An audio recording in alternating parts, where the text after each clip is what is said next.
105, One to Bounce, Detroit's throwback for hip-hop and R&B. It's your boy Showtime the Czar. I have a special guest in studio with me today. When you talk about leading the pack in lyricism, man, in the city of Detroit, you got to talk about this guy, man. Courtney Bell, thank you for coming to the show, man. What up, though? No doubt. Peace to the God. What up, though? First of all, how are you? Got to ask you that, man. All is well. All is working. Navigating through a lot, adjusting to this new level of music, and everything that's coming with it, but I'm good. That's what's up, man. Glad to hear that. I want to start from your beginning, man, real quick, if you don't mind. Grew up on the west side, right? Yes, sir. Joy Road. Talk about some of your musical influences real quick, man. Locally or just in general? Musically? People that you felt like helped you become the artist that you are today. Man, I feel like I would have to pull from everywhere. I would have to pull from Stretch Money. I had to pull from Big Hurt. I had to pull from Doughboys Cash Out, Team Eastside, Blade Icewood, first and foremost. Street Lord Juan is my favorite Detroit rapper of all time. I didn't start really getting into Eminem and Royce until I got older and had a palate and and a high respect for lyricism. Now, outside of that, locally in the city, I would say Tupac. Tupac is my favorite artist of all time. Why Tupac? His heart. Okay. The passion that he had for music, you felt it.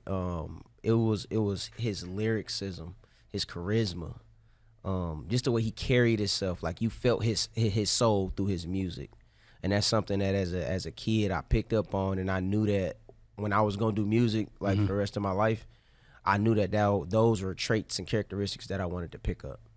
You talk about lyricism a lot, man. I've talked to a lot of other lyricists around the city, and much like yourself, I feel like lyricism is coming back in hip hop. No doubt. How did you keep yourself from falling into the kind of sing-songy thing in hip hop to where you don't pay attention too much as into your lyrics? I feel like we all do fall victim to it. My bad. I feel like we all do fall victim to it.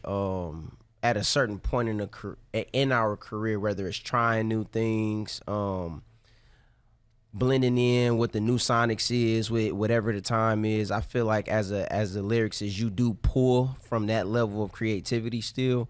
But I would say I always knew that like everything is in a cycle. So I knew then that lyricism is gonna come back. So I feel like it was like a delayed gratification thing with my career and just with music itself. So I feel like I'm arriving at that moment now. But I do feel every artist has pulled from that level of creativity in some way. You ever feel discouraged when you felt like the lyricism was disappearing in hip hop? Like, yo, they don't want to hear this no more. Yeah, heck yeah. I always felt little pieces of discouragement in the beginning.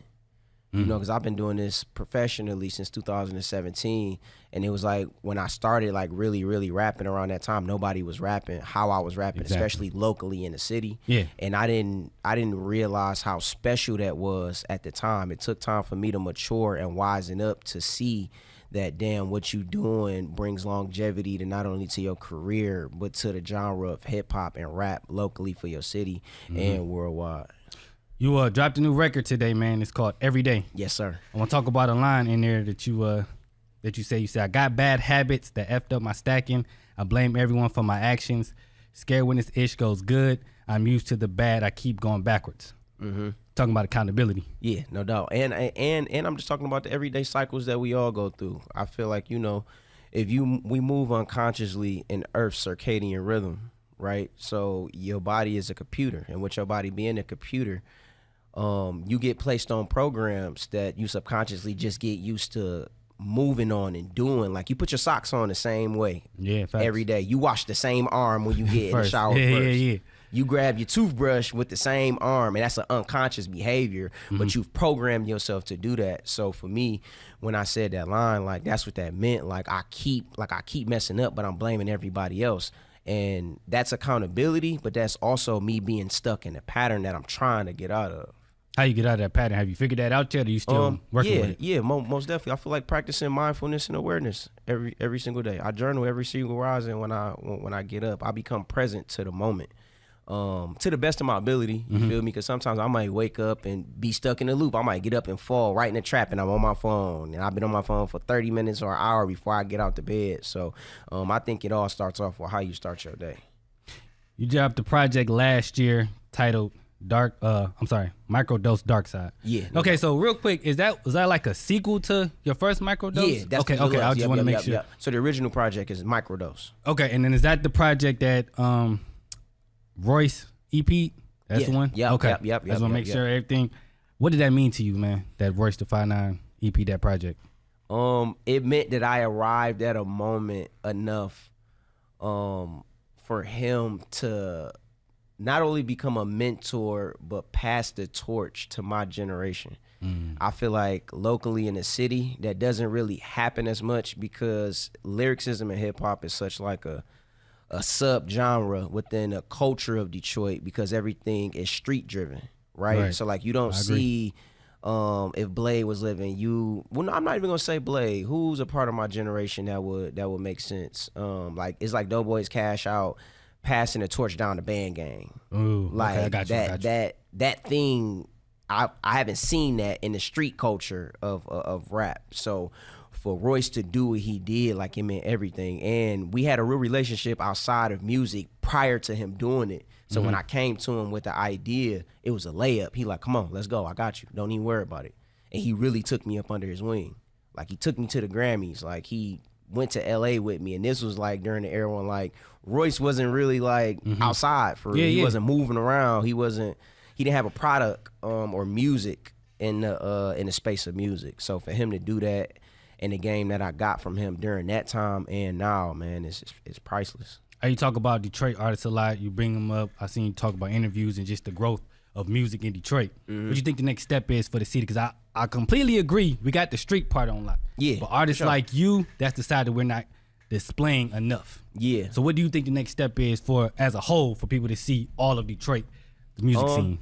I feel like a piece of it is already coming together for real. Like you are watching a lot of men who grew up in real street beefs, you know, where they've lost people on each side of the war when it comes to street stuff.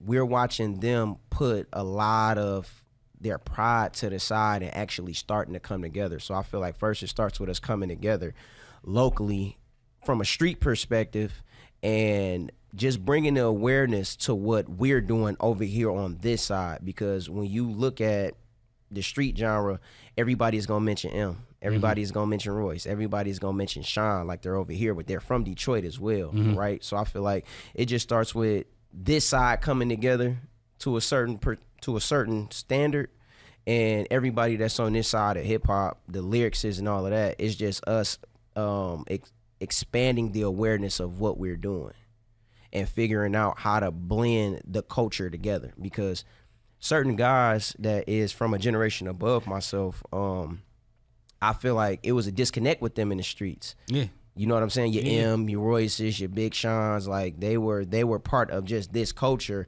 and they never like really stepped over here until now. And I think it's really, and not Eminem and Royce per se, but I would say Sean, I noticed how he started to weave what he was doing into the street artists. You feel me? And I just feel like it has to make sense. Now you bring that up, I feel like, and I want you to talk about your relationship with this person, I Swear Vezo. Yeah. Oh yeah, man, I'm not saying this because you here. Yeah. You want I Swear do not miss, bro.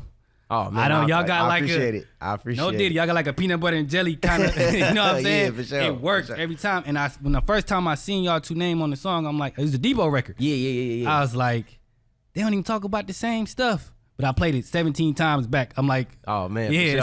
For sure. Talk about your relationship with I Swear, man. Man, I've known I Swear for years now at this point.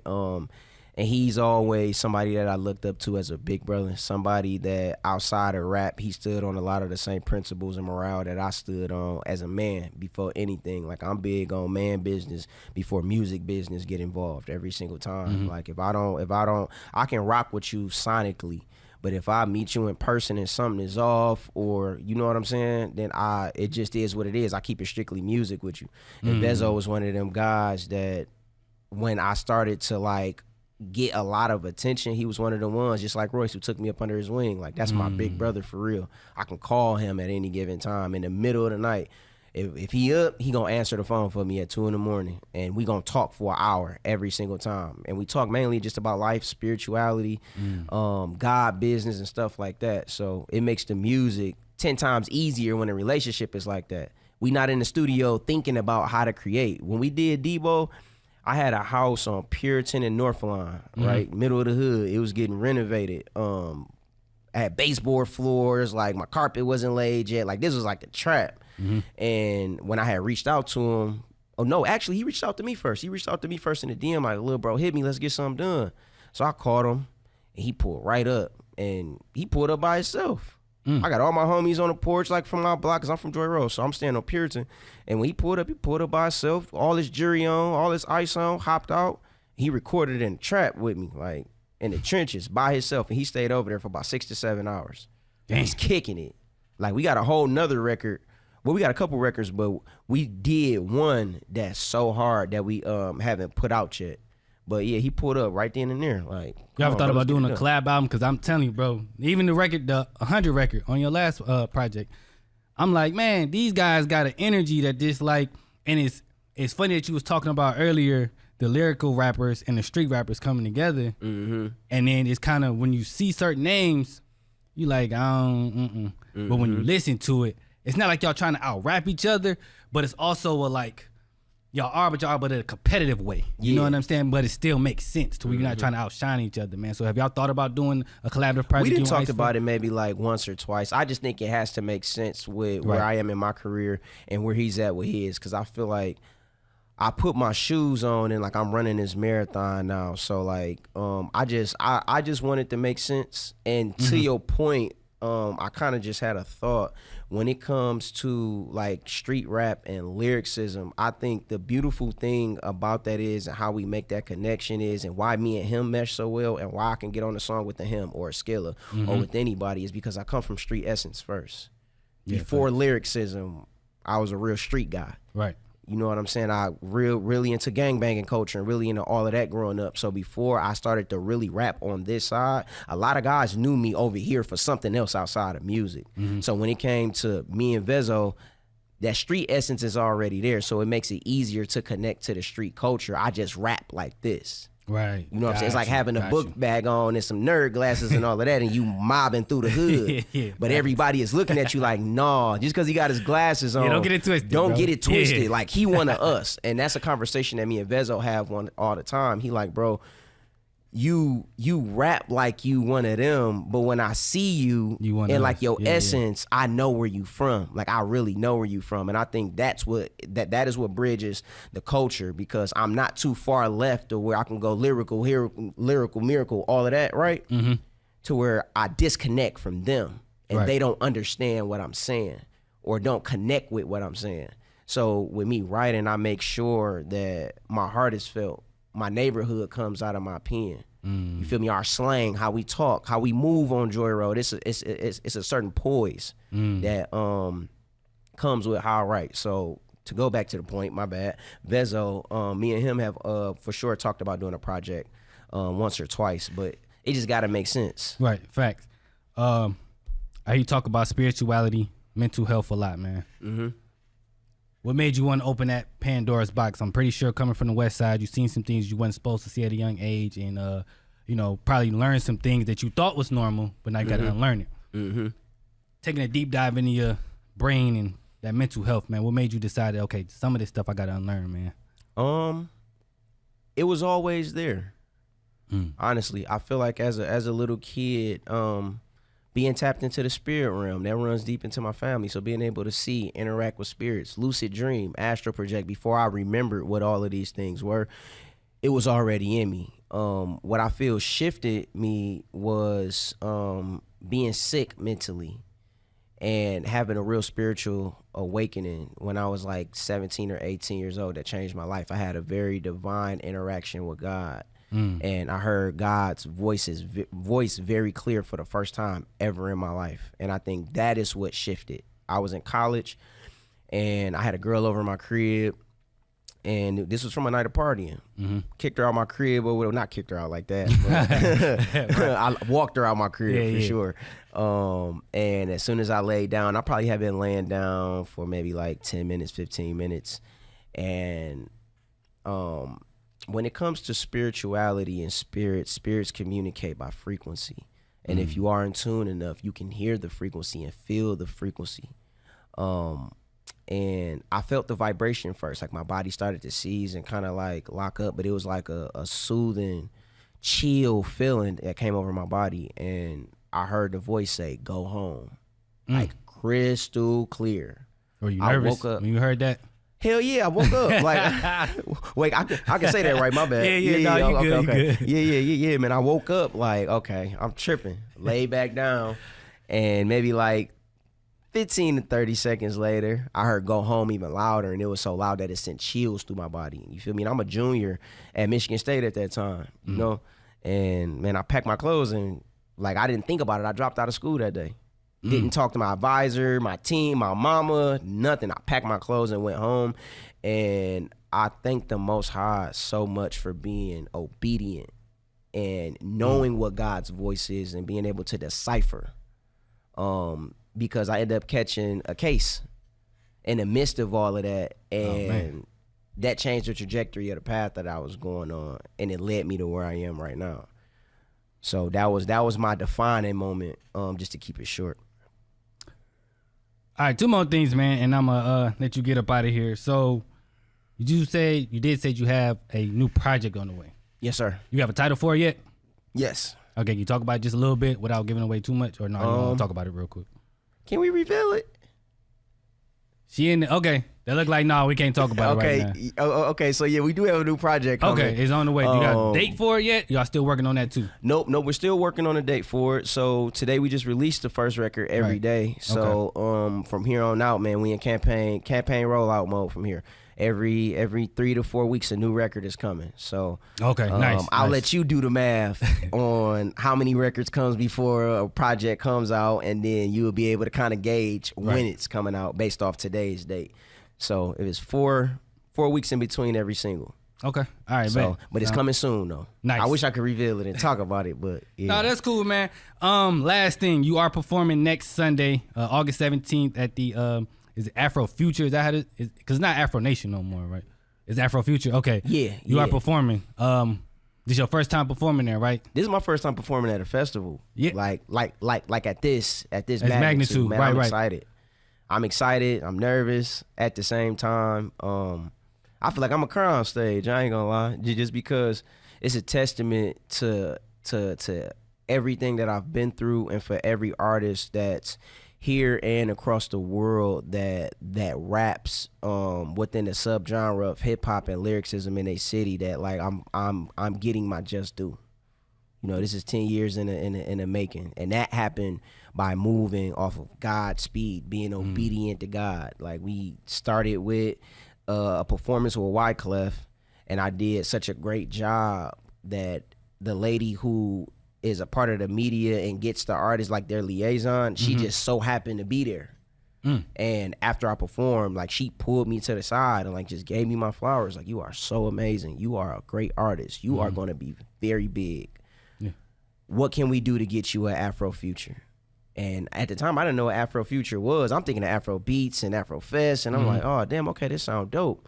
And when I pulled my team in, they had their conversation initially, and when I seen like the cap size of how many people is going to be there and how big this festival really is every year when they travel, it was beautiful. It was beautiful. So, you know, practicing obedience, man, more than anything. Listening when the Most High tell you to do something. Man, I appreciate you for coming in here, but I ain't gonna hold you up too much longer. Thank you. I was so excited when you said yeah, man, because I'm no like, doubt. I've been watching you do your thing for a long time, man. I'm Gratitude. Like, yeah, this guy's it, man. So, if y'all haven't checked out Courtney Bell, you need to definitely do it right now. Your new song, Every Day, is out right now. Where can they find it at, man? Man, everywhere music is being streamed at. Apple Music, Spotify, all that. Definitely. All right, Courtney Bell, Showtime the Czar, 105 on the bounce. Peace. Peace to the God.